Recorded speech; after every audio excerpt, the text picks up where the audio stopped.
Well, hello guys, welcome to the UPSC Lighthouse with Hashim.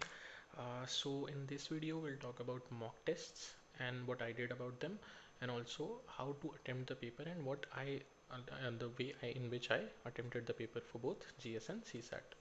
First of all यार हम prelims की बात कर रहे हैं अभी. Secondly sorry about the mains का नोट्स मेकिंग वाला video. I actually film that video day before yesterday. मैं उसको कल अपलोड करने वाला था, बट जब मैं अपलोड करने के लिए गया आई सॉ कि यार उसके ना ऑडियो में सेकेंड हाफ में बहुत कुछ इशू आ गया. मेरा माइक ऑलमोस्ट बंद ही हो गया, तो ये दूसरा माइक इसलिए. But anyways, so I will make that video again probably tomorrow, बहुत जल्दी यार, कल या परसों. I promise I will upload that video as well. So ये वाला वीडियो स्टार्ट करते हैं. हाँ हाँ, तो देखो हम दो बात करेंगे. पहले मॉक टेस्ट की बात करेंगे और फिर अटेम्प्टिंग द पेपर वाली बात करेंगे, ठीक है. So first mock test. अब देखो, मॉक टेस्ट में यार एक चीज़ है कि सेक्शनल टेस्ट की बात करें ना, क्योंकि मैंने सेक्शनल टेस्ट बहुत यूज़ किए थे, मैंने आपको बताया भी है अपने पिछले वीडियोज़ में. तो सेक्शनल टेस्ट का पर्पस क्या है? देखो, सेक्शनल टेस्ट बहुत से लोग आपको ये भी बोलते हुए सुनाई देंगे कि यार मत मत करो, या it's useless. Maybe they have their own opinion, I have my own. मुझे लगता है sectional test are very useful आपका प्रिपरेशन ट्रैक करने के लिए, उसको इवेल्युएट करने के लिए, और आपको रिविजन और रिकॉल में बहुत हेल्प करते हैं सेक्शनल्स. तो मुझे तो ऐसा लगता है. And they give you a more controlled way to test your knowledge. क्या होता है ना कि जैसे कि आप अगर अभी आपने ज्योग्राफी का उतना रिवीजन मान लो किया नहीं है, आपने पॉलिटी और इकोनॉमिक्स का अच्छे से किया, आप एफ लेके बैठ गए, फुल लेंथ टेस्ट लेके बैठ गए, और आपको अपने ज्योग्राफी के क्वेश्चंस देखे, यार ये तो मुझसे बन ही नहीं रहा है, ऐसा वाला सेंटिमेंट आ रहा है आपको, तो ना आप घबरा जाओगे. ये जो सेक्शनल टेस्ट होता है ना, they sort of prevent that, they help you building your confidence. ऐसा नहीं है कि एंड तक यही करते रहना है कि सेक्शनली बनाते रहे, एफ पे भी आएंगे, करना है वो भी. But while you preparing individual subjects, मुझे लगता है सेक्शनल टेस्ट आर एडवांटेजेस. मैंने तो काफ़ी यूज़ किया, जैसा मैंने अपने पिछले वीडियो में बताया, they were very helpful for me. Recall, revision, evaluation, ये तीनों चीज़ों में, ठीक है, ये मैंने बताया है काफ़ी अच्छे से. अब देखो एफ अब देखो एफ का ना पर्पस क्या है, फुल लेंथ टेस्ट आप क्यों देते हो. सो मेरे को ऐसा लगता है ना कि 17-18 2017-18-19 तक ऐसा हुआ करता था कि आप तीन चार जो मेजर कोचिंग इंस्टीट्यूशंस थे ना प्रीलिम्स के पहले, उनके टेस्ट सीरीज़ के पेपर्स ले आओ, सबको सॉल्व कर लो, सबके सॉल्यूशंस काफ़ी अच्छे से थोड़ा इम्बाइब कर लो, मे बी मेमोराइज कर लो. एंड ऐसा था कि उसमें से काफ़ी कुछ कुछ हद तक एटलीस्ट पेपर में ज़्यादा फंसता था. तो there was more value to doing more number of full length test. But मुझे लगता है ना the scenario has changed a lot these days. जैसे लोग कंप्लेन करते हैं ना कि आजकल बहुत सारे टेस्ट सीरीज ऐसे हैं जो कि काफ़ी डाइवर्जेंस दिखता है टेस्ट सीरीज में और एक्चुअल पेपर में. So that is the case because it's become very very difficult to predict what UPSC is going to ask in the prelims exam. Means थोड़ा फिर भी प्रेडिक्ट करते हैं लोग, prelims has become very unpredictable. तो F का वैसा value नहीं रहा पहले जैसा. There is value to it, but certain different manner. कैसे? देखो, आपको ना सबसे पहले अपना प्रिपरेशन इवेल्युएट करने मिलता है. जैसे मैंने एक पहला एफ जो दिया, उससे मुझे समझ में आया कि यार हाँ, मेरी प्रिपरेशन हुई है. ठीक है, it may not be perfect, but हुई है. मतलब I can solve certain amount of questions, at least 40-50 questions मैं अच्छे से बना पा रहा हूँ. That means I have done, मतलब पढ़ाई का कुछ वैल्यू है. सेकेंडली, आपको स्ट्रैटेजाइज करने में मदद करता है कि आपको समझ में आता है कि मैं कैसे टाइम मैनेज कर पा रहा हूँ, नहीं कर पा रहा हूँ. आपको दो तीन स्ट्रैटेजीज, आप अभी अपन उस पर आएंगे, कि आपको जैसे कि किस तरीके से पेपर अटेम्प्ट करना है ना, ये आप खुद डेवलप करते हो. और ये कब करते हो? मॉक टेस्ट प्रैक्टिस करके. ठीक है, कि मतलब ऐसा नहीं कि कोई स्ट्रैटेजी के बारे में मैंने पढ़ लिया और फिर मैं जाके प्रीलिम्स के दिन वो लगा के आ जाऊँगा, ऐसा नहीं होता. आप कोई स्ट्रैटेजी देखते हो कि ठीक है, आप सोचते हो कि मैं ऐसे अटेम्प्ट करूँगा पेपर, फिर आप मॉक टेस्ट में वो उसको इम्प्लीमेंट करते हो, फिर उसमें थोड़ा बहुत ट्विक करके आप फिर प्रीलिम्स के दिन पेपर देने जाते हो वो स्ट्रैटेजी हाथ में लेके. ऐसा नहीं होता कि कहीं पढ़ ली और वहाँ जाके लगा दी. ठीक है. और सबसे इंपॉर्टेंट है ना फुल लेंथ टेस्ट का यूज़, कि आपका टेम्परामेंट डेवलप होता है. कि यार मैं 2 घंटे लगातार बैठूंगा एक जगह पे, 100 क्वेश्चंस हैं मेरे सामने, मैं 100 क्वेश्चन सॉल्व करूँगा, मतलब 100 क्वेश्चंस को थ्रू करूँगा, उसमें से जितने बनेंगे, कौन सा छोड़ना है, कितने छोड़ना है, कितने बनाना है, एजुकेटेड गेसेस मारना. ये सब ना, ये टेम्परामेंट आपका डेवलप होता है एफ से. दैट इज़, मुझे पर्सनली लगता है that is the most important thing that F give you, is that the development of that temperament. क्योंकि ऐसा कभी नहीं होता ना कि आप बैठ के लगातार 100 क्वेश्चंस बनाते हो, जहाँ पे 6-7-8 अलग अलग सब्जेक्ट्स में से एक साथ क्वेश्चंस आ रहे हैं, जिसमें से बहुत सारे आपको नहीं आएंगे, क्योंकि even on the exam day आपको 30-40 क्वेश्चन ही एकदम 100% आते हैं, बाकी तो फिर 50-50 होता है, कुछ आपको बिल्कुल नहीं आते हैं. तो वो FLTs में भी होता है। तो you get used to it, क्योंकि ना जब अपन PYQs बनाते हैं, अपन सेक्शनल टेस्ट बनाते हैं, फिर अपन उनको एक आध बार सॉल्व कर लिए रहते हैं, फिर से बाद में अपन देखते हैं, या फिर एकदम फ्रेशली रिवाइज किया होता है उसी के अपन PYQs बना रहे हैं, तो क्या होता है ना, अपने को ज़्यादा आता है उसमें। Like out of every 10 question in sectionals you might know 7-8 question very well, but exam में तो ऐसा नहीं होगा। एग्जाम में out of every 10 you may know 5, कुछ 10 क्वेश्चन लाइन से ऐसे आ सकते हैं जिसमें से आपको एक भी ना आता हो, है ना। तो ये FLT से ना आपका टेम्परामेंट डेवलप होता है, आप घबराओगे नहीं एग्जाम में कि भाई ये 10 क्वेश्चन लाइन से आए, इसमें से मेरे को एक भी नहीं आया, गया खत्म, ऐसा नहीं होगा। आप FLTs में आपके साथ ऐसा होता रहेगा बार बार, तो आपको आदत पड़ जाएगी। सो यूल रियलाइज कि ठीक है, ये 10 में से नहीं आता, आगे वाले मैं सॉल्व कर लूँगा। सो दैट्स व्हाट हैपेंस, ठीक है।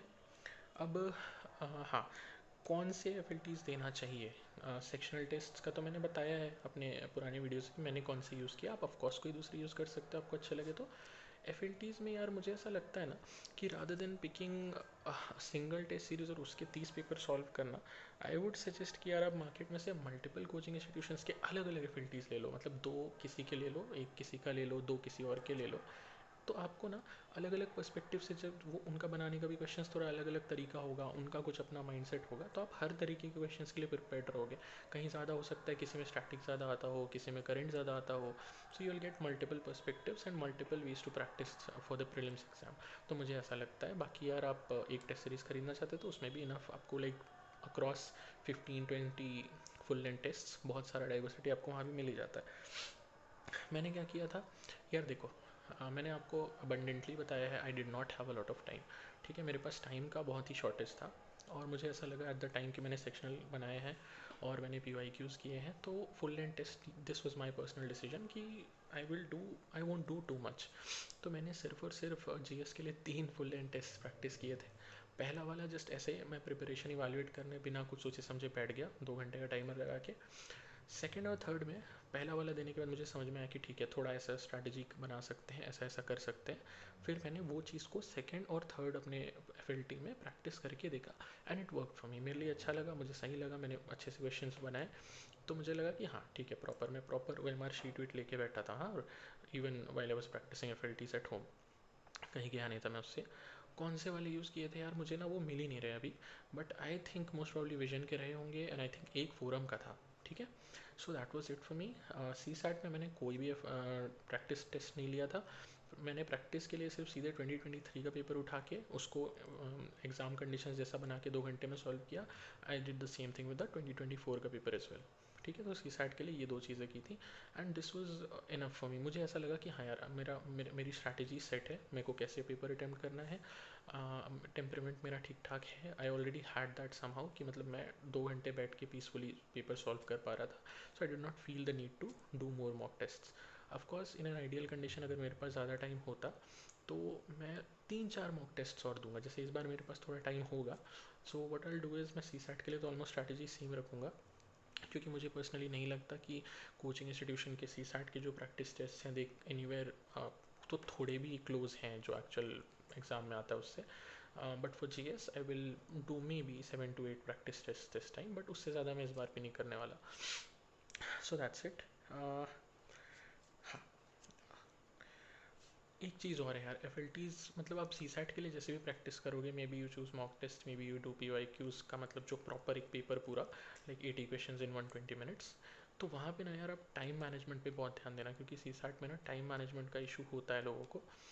एंड कौन से क्वेश्चंस करने हैं और कौन से छोड़ने हैं, ये CSAT में बहुत इंपॉर्टेंट है। GS में तो लाइक एनी हाउ यार आप 85-90 क्वेश्चंस अटेम्प्ट करोगे, उससे कम में तो मुश्किल है ना। बट CSAT में you have the liberty to leave a lot of questions, and it is in fact important to leave lengthy या फिर बहुत important tough questions, and do the easier simpler questions which take less time, क्योंकि आपको करने कम questions हैं, but the questions you pick become very important in that scenario. तो ये ज़रूर सीखना आपके लिए है जब आप CSAT के लिए प्रैक्टिस करोगे। अब अपन आते हैं सेकंड सेक्शन पे कि how to attempt the paper, जो मुझे ऐसा लगता है और मैंने कैसे किया था, ठीक है। हम्म, तो देखो पहली बात, टाइम इनफ होता है यार पेपर में, है ना। CSAT में भी GS में भी देर इज़ इनफ टाइम। आपको ऐसा लगेगा, but 2 hours are enough to go through 100 questions, क्योंकि देखो आपको ऐसा तो है नहीं कि पूरे 100 क्वेश्चंस आप एकदम उसमें बहुत ज़्यादा ब्रेनस्टॉर्म करोगे बैठ के। CSAT में तो चलो अपन थोड़ा देर में बात करते हैं, अभी अपन GS पे फोकस करते हैं। There will be some questions जहाँ पे आपको देखते ही समझ में आ जाएगा कि ये मुझे बिल्कुल नहीं पता, ये मैंने पढ़ा ही नहीं, कभी ज़िंदगी में देखा नहीं। तो वैसी चीज़ों पे आप डवेल करोगे नहीं, है ना, क्योंकि आपको पता है। So you can just brush aside those questions, keep them aside, उस पर टाइम वेस्ट नहीं करना। तो और अपार्ट फ्रॉम दैट 90-95 क्वेश्चंस के लिए आपके पास इनफ टाइम है, ठीक है ना। क्योंकि कुछ क्वेश्चंस बहुत इजी होंगे, आप एक बार अच्छे से क्वेश्चन रीड करोगे, आपको ऑप्शन सामने दिखेंगे, आप टिक करके आ जाओगे। कुछ क्वेश्चंस थोड़ा लगेगा वहाँ पे 50-50 है, या थोड़ा कॉम्प्लिकेटेड लैंग्वेज है क्वेश्चन का, तो आपको सोचना पड़ेगा, but still there is enough time, ठीक। दूसरी इंपॉर्टेंट चीज़ क्या है ना यार, ट्रस्ट योर प्रिपरेशन। देखो, आपकी प्रिपरेशन कुड भी एकदम बहुत परफेक्ट हो सकती है, ठीक है। कुछ लोग बहुत सारा टाइम लगाते हैं, अच्छे से मेहनत करते हैं, प्रैक्टिस करते हैं, सब कुछ रिविजन सब करते हैं, there preparation is on a very good level. जैसे मैं अपना एग्जांपल दूँ तो my preparation was not that complete. मैंने आपको बताया, मैंने बहुत सारी चीज़ें छोड़ी, प्रैक्टिस उतना नहीं कर पाया वगैरह वगैरह। Yet I had confidence through mock test. यहाँ पे अगेन मॉक टेस्ट का रूल है कि मुझे समझ में आ गया था कि हाँ यार इतनी तो प्रिपरेशन है that I have a fighting chance. मैंने पढ़ाई की है ठीक ठाक, ठीक है, एकदम परफेक्ट नहीं की होगी बट ठीक ठाक की है। So you have to trust your preparation, अगर उतनी प्रिपरेशन आपकी है तो। हाँ, अगर ऐसा है कि आप यार पॉलिटी और जोग्राफी छोड़ के एग्जाम में जा रहे हो, देन आप एनालाइज ही नहीं कर पाओगे कि पेपर कैसा आया है, मतलब आपको समझेगा नहीं ना। लेकिन अगर आपने कोर सब्जेक्ट्स अच्छे से किए, आपने एटलीस्ट एक रिस्पेक्टेबल लेवल तक प्रिपेयर किया है ना, तो आपको पेपर देख के भी आपको भी समझ में आएगा कि हाँ यार ये पेपर ना कुछ ऐसा लग रहा है कि इस बार स्टैटिक ज़्यादा है, करंट ज़्यादा है, it is tough, it is easy, may be MCQ पूछने का तरीका अलग है। तो ये सब ना, you have to trust your gut on this, ठीक है। कि अगर पेपर आपको एक्सट्रीमली टफ लग रहा है तो सबके लिए टफ होगा। अगर आपको एकदम ही ईजी लग रहा है पेपर, तो may be the paper is easy, may be cut off थोड़ा 5-10 नंबर ऊपर जाएगा, बहुत ज़्यादा तो डिबेट नहीं करेगा बट 5-10 ऊपर तो जा सकता है। So accordingly you will have to take a decision कि मैं कितने 50-50 क्वेश्चंस अटेम्प्ट करूँ, कितने वाइल्ड गेसेस भी 2-4 तो करके आता ही है हर कोई, कितने करूँ कितने छोड़ूँ। So but trust your preparation given you have prepared enough, ठीक है ना। देखो, अटेम्प्ट करने के लिए अपन क्या करना चाहिए अपने को, मेरे को कैसा लगता है, मैंने भी यही किया था। You pick 1 or 2 strategies. अब स्ट्रैटेजी कोई भी हो सकता है, जैसे कि आप मल्टीपल राउंड में पेपर करते हो, पहले राउंड में इजी, फिर सेकंड राउंड में 50-50 वाले, फिर लास्ट में एकदम ब्लाइंड गेसेस, या फिर कोई और तरीका हो सकता है। ऐसे कोई भी 1-2 स्ट्रैटेजीज आप पिक कर लो। देन जब आप मॉक फुल लेंथ टेस्ट देते हो ना, ये स्ट्रैटेजी वहाँ ट्राई करके देखो, ठीक है। 1 टेस्ट में, 2 टेस्ट में, 3 टेस्ट में, फिर between those 2 strategies that you picked, या मे बी 3, आपको समझ आएगा कि आप कौन से वाले से ज़्यादा अच्छा परफॉर्म कर रहे हो, किस में आपका टाइम मैनेजमेंट अच्छा हो रहा है, किस में आप पे प्रेशर नहीं आता एंड में, किस में आप मतलब ज़्यादा एक्यूरेट हो सकते हो मे बी। तो ऐसे ना 2-3 स्ट्रैटेजीज ट्राई करना, and then pick one of them, और फिर 2-3 फुल लेंथ टेस्ट और उस स्ट्रैटेजी के साथ देना, और उसको सॉलिडिफाई कर लेना कि हाँ मैं ऐसे ही अटेम्प्ट करूँगा भाई पेपर। क्योंकि वहाँ जाके अगर आप इधर उधर भागे ना तो बहुत दिक्कत है। तो ऐसे घर से सोच के जाना, एंड देन प्रीलिम्स के दिन वही करना, ठीक है। तो ऐसे करना है, ऐसा नहीं करना कि यार मतलब स्ट्रैटेजी स्ट्रैटेजी ये वो अटेम्प्ट कैसे करें, इस पीछे भाग रहे नहीं। आराम से इत्मीनान से पहले सोच लेना, उसके साथ प्रैक्टिस कर लेना, 1-2 टेस्ट, 3 टेस्ट, 4 टेस्ट, फिर जाके प्रीलिम्स के दिन वही करके आना। और पेपर कैसा भी आए उस टाइम पे अपनी स्ट्रैटेजी चेंज मत करना, ठीक है। हाँ, अब मैं कैसे अटेम्प्ट किया था पेपर, ठीक है। तो मैंने प्रैक्टिस जो टेस्ट दिए थे 3, उसमें से 2 में मैंने ये करके देखा, मुझे जमा, और मैंने यही किया। देखो, पहले राउंड में मैंने क्या किया था ना, कि जो एकदम शॉर्ट क्वेश्चंस हैं वो सारे कर लिए, ठीक है, उनको बबल नहीं किया अभी, जस्ट शॉर्ट क्वेश्चंस को वहीं पे मार्क कर लिया। और मैं ना पेपर के लास्ट में जहाँ रफ वर्क के लिए स्पेस होता है वहाँ पे ना, मैंने जस्ट उन क्वेश्चंस के नंबर लिख के छोड़ दिए थे, लाइक क्वेश्चन नंबर 3 या क्वेश्चन नंबर 7, 19 जो भी है, जो मुझे बिल्कुल नहीं आते, जो मैं करने ही नहीं वाला, वो मैंने वहाँ लिख के छोड़ दिए थे। ये क्यों कर रहा था मैं? This was to keep track of the number of question I can't touch, मतलब जो मुझे आते ही नहीं है, जिसमें मुझे पता ही नहीं है कुछ, ऐसे कितने क्वेश्चन है पेपर में, मैं ये देखना चाहता था towards the end, to take stock कि मैं लास्ट में क्या करने वाला हूँ। क्या मैं अंधाधुन ब्लाइंड गेसेस मारने वाला हूँ, क्या इतना ख़राब जा रहा है मेरा पेपर, या इतना अच्छा जा रहा है कि यार सिर्फ 4 क्वेश्चन है ऐसे, ऐसा। सेकेंड राउंड में मैंने क्या किया, फिर आई वेंट थ्रू मतलब द पेपर। इसमें जो मैंने 50-50 वाले क्वेश्चंस फर्स्ट राउंड में मार्क करके रखे थे, वो 50-50 वाले क्वेश्चंस मैंने कर लिए, जैसा भी कर लिया, जो मुझे समझ में आया कर लिया 50-50 वाले क्वेश्चंस, या मे बी रफली 50-50 बोल सकते हैं।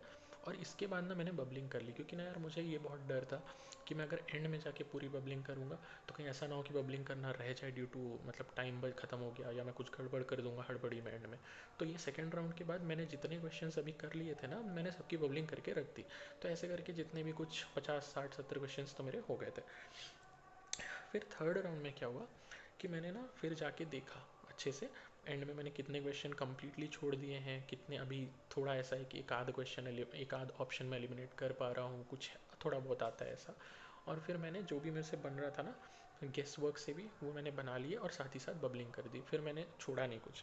फोर्थ राउंड में यार फिर फाइनली मैंने क्या किया कि आई सॉ कि यार हाँ ठीक है, इतने 10 12 क्वेश्चन मतलब 15 क्वेश्चन करीब छूटे होंगे मेरे से, तो मैंने बोला कि मैं 90 अटैम्प्ट करता हूँ। सो आई टुक लाइक 3 और 4 वाइल्ड गेसेस, ठीक है, ये मैंने किया था, ये मेरे मतलब तुक्का था वो कम्प्लीटली, उसका मुझे कोई आइडिया नहीं था। I just took the call कि हाँ चलो करके देख लेता है। तो ऐसे करके अराउंड 90 क्वेश्चन आई अटेम्प्टेड, ठीक है, एकदम एग्जैक्ट काउंट नहीं है मेरे पास बट अराउंड 90 होगा वो। So this is what I did while attempting the paper GS. अब अपन फटाक से सी सैट पे आ जाते हैं। अगेन सी सैट के लिए भी यू हैव इनफ टाइम, क्योंकि आपको 80 क्वेश्चन नहीं करने हैं, मिनिमम 27 होता है, आपको 45 50 क्वेश्चन अटैम्प्ट करने हैं अगर अच्छे से आपको मतलब मैथ्स वैथ्स भी अच्छे से बना रहे हो आप, तो जितने ज़्यादा कर सको ऑफकोर्स बेटर है, but you have the liberty to easily let go of 20 question 60। अब ऐसा मान के जाओ 60 क्वेश्चन का मेरा पेपर है, 120 मिनट्स में सॉल्व करने हैं, ठीक है, तो ईजी है, टाइम बहुत है आपके पास। मेरा पर्सनली ऐसा था कि माई मैथ वॉज ओके, तो मुझे ऐसा लगा था कि यार मैं मैथ के मतलब आर करके आऊँगा, मतलब 27 अराउंड आर होते हैं, सो आई डू अराउंड लाइक रफली 21 22 आर, दो चार शायद छोड़ने पड़ जाएँ, and similar amount of question from math and L. तो मैंने सोचा था कि 45 50 क्वेश्चन करने हैं, मैथ एल तो सही करके आएंगे अपन 20 क्वेश्चन एटलीस्ट, बाकी आर में सही हो जाएगा, अपन पास हो जाएंगे। अब देखो मैं ऐसा समझता हूँ यार कि ना आपको सारे आर एक साथ नहीं करने चाहिए, बिकॉज इट बिकम्स वेरी आपका ब्रेन ना ऐसा फ्राई होने लगता है 10 आर करने के बाद, ये मुझे प्रैक्टिस में समझ में आया था। तो मैंने क्या किया था कि मैंने ये डिसाइड किया था कि पेपर का ऑर्डर जैसा भी आए, I will do like 5 R then 5 math L के क्वेश्चन, फिर 5 आर 5 मैथ एल के क्वेश्चन ऐसा। और पेपर भी उसी ऑर्डर में आता है रफली, 3 4 एल मतलब 3 4 आर होते हैं, फिर मैथ और एल के क्वेश्चन होते हैं 4 5, फिर वैसे ही फिर वैसे वैसे ही पेपर भी आता है। So it was very convenient, मैंने उसी ऑर्डर में उसको सॉल्व किया कि जैसे 3 4 आर आए वो कर लिए, उसमें से कुछ किया कुछ छोड़ा जो भी है, फिर I went through the next 3 और 4 मैथ एल के क्वेश्चन, उसमें से कुछ किए कुछ छूटा, what ever it was. First round में ना यार मैंने एकदम इजी क्वेश्चंस ही किए, सिर्फ the easiest of the easy questions. मतलब आर में भी मैंने कुछ क्वेश्चंस छोड़े, क्योंकि इस बार ऑप्शंस मुझे बहुत कंफ्यूजिंग लग रहे थे, वो 3 3 का जो कॉम्बिनेशन में आ रहे थे कुछ में। और मैथ में भी मैंने सिर्फ जो एकदम स्ट्रेट फॉरवर्ड क्वेश्चन मुझे पता है दिखते कि ये बन जाएगा और कम टाइम में बन जाएगा, ये किया, बाकी को छोड़ दिया मार्क करके के लिए। कुछ मैथ के क्वेश्चन ऐसे छोड़े कि जिसमें क्रॉस ही कर दिया पूरा क्वेश्चन मैंने कि लाइक इसको तो छूना ही नहीं है। और कुछ क्वेश्चन ऐसे छोड़े कि हाँ ये बन जाएगा बट शायद लेंदी है, तो उसमें मैंने ऐसा मैं उसमें एस लिख दिया करता था, ये मेरा अपना कोड था कुछ। फिर सेकंड राउंड में क्या किया ना, मैंने बोला कि अब यार देखो फर्स्ट राउंड में तो ये कर लिया, इजी वाले ख़त्म कर लिया, कुछ मार्क करके रख दिए कि हाँ ये सॉल्व हो जाएगा। आर तो खैर अपन सारे ही अटैम्प्ट करते हैं, लाइक उसमें से कुछ शायद जो बहुत टफ है वो मैंने छोड़े हैं, बट आप एटलीस्ट ट्राई तो सब में करते हो ना। तो सेकेंड राउंड में solve all of the paper, like मतलब जितना भी अब मुझसे सॉल्व हो रहा है ना वो मैं कर दूंगा सॉल्व। आर भी मैं सारे सॉल्व कर दूंगा जितने सॉल्व हो रहे हैं। आई टेक मतलब जो भी मुझे डिसीजन लेना है, मान लो कोई 50 50 लग रहा है, I take a decision, I mark the option. और मैथ्स में भी, मैथ और एल में भी जो भी मुझे लग रहा था कि सॉल्वेबल है विद इन क्विक टाइम, मैंने उसको सबको सॉल्व किया और फिर बबलिंग कर दी। और फिर फाइनल राउंड में मैंने एक मतलब अच्छे से और थरोली चेक किया कि भैया कुछ आर छूटे थे मेरे 3 या 4, and then maths and L में आई वाज लाइक अब जो है ना लेंदी क्वेश्चन भी अगर कुछ लग रहा है कि ये सॉल्व हो सकता है, स्कोप है, तब वो भी बैठ के सॉल्व करूँगा, डायरेक्ट बबलिंग कर दूंगा, ऐसे करके मैंने किया, ठीक है। अब देखो यहाँ पे एक चीज़ बहुत इंपॉर्टेंट है यार, what to leave CSAT के पेपर में, what to leave and what to attempt, ठीक है। आर कोशिश करते हैं सभी की सारी हम अटेम्प्ट करके और करना भी चाहिए, बिकॉज यू नेवर नो, मतलब उसमें थोड़ा ऑप्शंस में कन्फ्यूजन होता है, बट आपको आता तो है ना एटलीस्ट। मैथ्स और एल में ये है कि कुछ क्वेश्चन हो सकता है आपको आए ही ना, कुछ ऐसे आए कि भाई वो बहुत टाइम टेकिंग हो कि एक ही क्वेश्चन में 4 मिनट लग जा रहा है, and then others are doable question. तो पिक करना doable questions from the ones which will be very very time taking, या फिर जो आपका टाइम कंप्लीटली वेस्ट करेंगे और एंड में बनेंगे भी नहीं। ये बहुत इंपॉर्टेंट है। This you will understand through practice. जब आप सी सेट प्रैक्टिस करोगे तो आपको समझ में आ जाएगा क्वेश्चन देखते ही कि हाँ यार ये क्वेश्चन 40 सेकंड का है, ये क्वेश्चन शायद 1.5 मिनट का है, और ये क्वेश्चन ऐसा है कि ये तो मुझे पता ही नहीं है कि इसका क्या होता है। ठीक है, तो जो ऐसे क्वेश्चन है उसको तो बिल्कुल ही छोड़ देना। You have the liberty, you have the complete liberty to skip a lot of question in CSAT. Use it and use it wisely. ठीक है, so that was it for CSAT. इसमें कुछ इतना था नहीं। अब देखो end game क्या है कि आपको मॉक टेस्ट क्यों देने हैं। टाइम मैनेजमेंट, टेम्परामेंट डेवलप करने के लिए, अपनी स्ट्रैटेजी डेवलप करने के लिए, और अपनी प्रिपरेशन को इवैल्यूएट करने के लिए। इसके लिए आप फुल लेंथ टेस्ट देते हो, मॉक टेस्ट देते हो। ठीक है, और यार देखो मैंने कुछ लोगों को ऐसा देखा कि वो स्ट्रगल कर रहे हैं, वो पूछ रहे हैं यहाँ वहाँ फोरम्स में कि भाई मैं ये टेस्ट सीरीज़ ज्वाइन कर लेता हूँ, मैं किसी का नाम नहीं लूँगा, तो इसमें मेरे को दिन में टेस्ट देने में, उसको फिर एनालाइज करने में, फिर रिवाइज करने में दिन का 5 घंटा लग रहा है, तो मेरा रिवीजन मार खा रहा है, मैं रिवीजन नहीं कर पा रहा, या फिर मेरा कुछ छोटा मोटा पार्ट रह गया है पढ़ने का, तो मैं उसको नहीं पढ़ पा रहा हूँ because I am busy in giving tests. मुझे ये ठीक नहीं लगता यार। हाँ, क्योंकि you need to finish your syllabus as much as you can and have a balance of test. यार ऐसा नहीं करना है कि पढ़ने के चक्कर में टेस्ट छोड़ दिए, या टेस्ट के चक्कर में इतने टेस्ट दिए भाई मैं तो नंबर की मैं 40 दूंगा, मैं 50 दूंगा। कुछ लोग नंबर्स के लिए टेस्ट दे रहे हैं, मैट्रिक्स दिखा रहे हैं भाई कि मैंने 30-40 टेस्ट दिए। भैया एंड गेम क्या है एग्ज़ाम में क्वेश्चंस बनाने हैं, और जब आप पढ़ोगे नहीं, रिवाइज नहीं करोगे, तो वैसे भी वो क्वेश्चन नहीं बनेंगे, आप चाहे जितने टेस्ट दे लो। तो यार कीप अ बैलेंस। मैं नहीं बोल रहा कि टेस्ट आर नॉट इम्पॉर्टेंट, मैंने कम दिए थे, मैंने अभी खुद बोला कि मैं और टेस्ट देना चाहूँगा, may be a few more than what I give last year. But the thing is ना यार कि अगर आप रिविजन नहीं कर रहे हो अच्छे से, आपका सिलेबस भी कंप्लीट नहीं हो रहा, कोर सब्जेक्ट एक आधा कहीं छूट गया है, तो आप टेस्ट दे के भी कुछ नहीं कर पाओगे यार। तो try to keep a balance between tests and revision towards the last few months, specially like March April में। तो ये ज़रूर इम्पोर्टेंट याद रखना। And that is pretty much it. तो यार मैं वो मीन्स का नोट मेकिंग वाला वीडियो प्रॉब्ली कल या परसों बिल्कुल अपलोड कर दूंगा। सेकेंडली यार एक चीज़ बोलना था मेरे को, दैट यार I am not at the end of the day I am also an aspirant like you. ठीक है, मैंने एक ही अटैम्प्ट दिया है अभी, पहली बार प्रीलिम्स दिया था, मेंस लिखा है। This is not a full time Endeavour for me. In fact मुझे आदत नहीं है ऐसे कैमरे के सामने बोलने की। तो अगर मैं कुछ कमेंट्स का रिप्लाई नहीं कर रहा हूँ, या फिर कुछ कमेंट्स में आप मांग मतलब किसी तरह का वीडियो बोल रहे हो मेरे को बनाने, और मैं नहीं बना पा रहा हूँ, या मे बी लेट हो रहा है, so please forgive me for that, because this is not a full time Endeavour for me. मैं ट्राई करता हूँ जितना मेरे को। और हाँ यार एक चीज़ है कि जहाँ मुझे कुछ पता है ना, मैं वो बताने की कोशिश करता हूँ, और मैं अपना एक्सपीरियंस शेयर करता हूँ।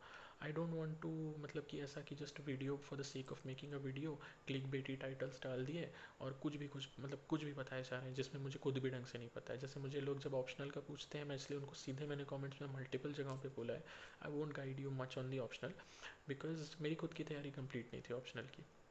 कोई मैथ्स का ऑप्शनल के बारे में मुझसे पूछ रहा था, एंड आई टोल्ड देम कि यार मुझे मैथ्स का ऑप्शनल कैसे पता होगा यार, है ना। सिमिलरली कुछ चीज़ें ऐसी हो सकती हैं कि जिसमें जो थोड़ा टाइम टेकिंग हो, इसलिए मैं शायद उस पर वीडियो अभी नहीं बना रहा हूँ, but I am trying my best to do whatever I can. और जहाँ पे एक्चुअली मैं वैल्यू एडिशन में कर सकता हूँ ना, मैं वही वीडियोज़ बनाऊँगा आगे भी, और मैंने बोला भी है ये चीज़। So I won't make videos for just for the sake of making videos. So yeah, that is it for the video. um, I'll see you in the next video with the mains का notes making वाला strategy, and then for a couple of more videos we'll keep talking about the mains exam, क्योंकि मैंने उस पर कोई almost video नहीं की है, बहुत लोग बोल रहे हैं उस पर videos करने। I'll definitely do those. Yeah, so I'll see you. Thank you.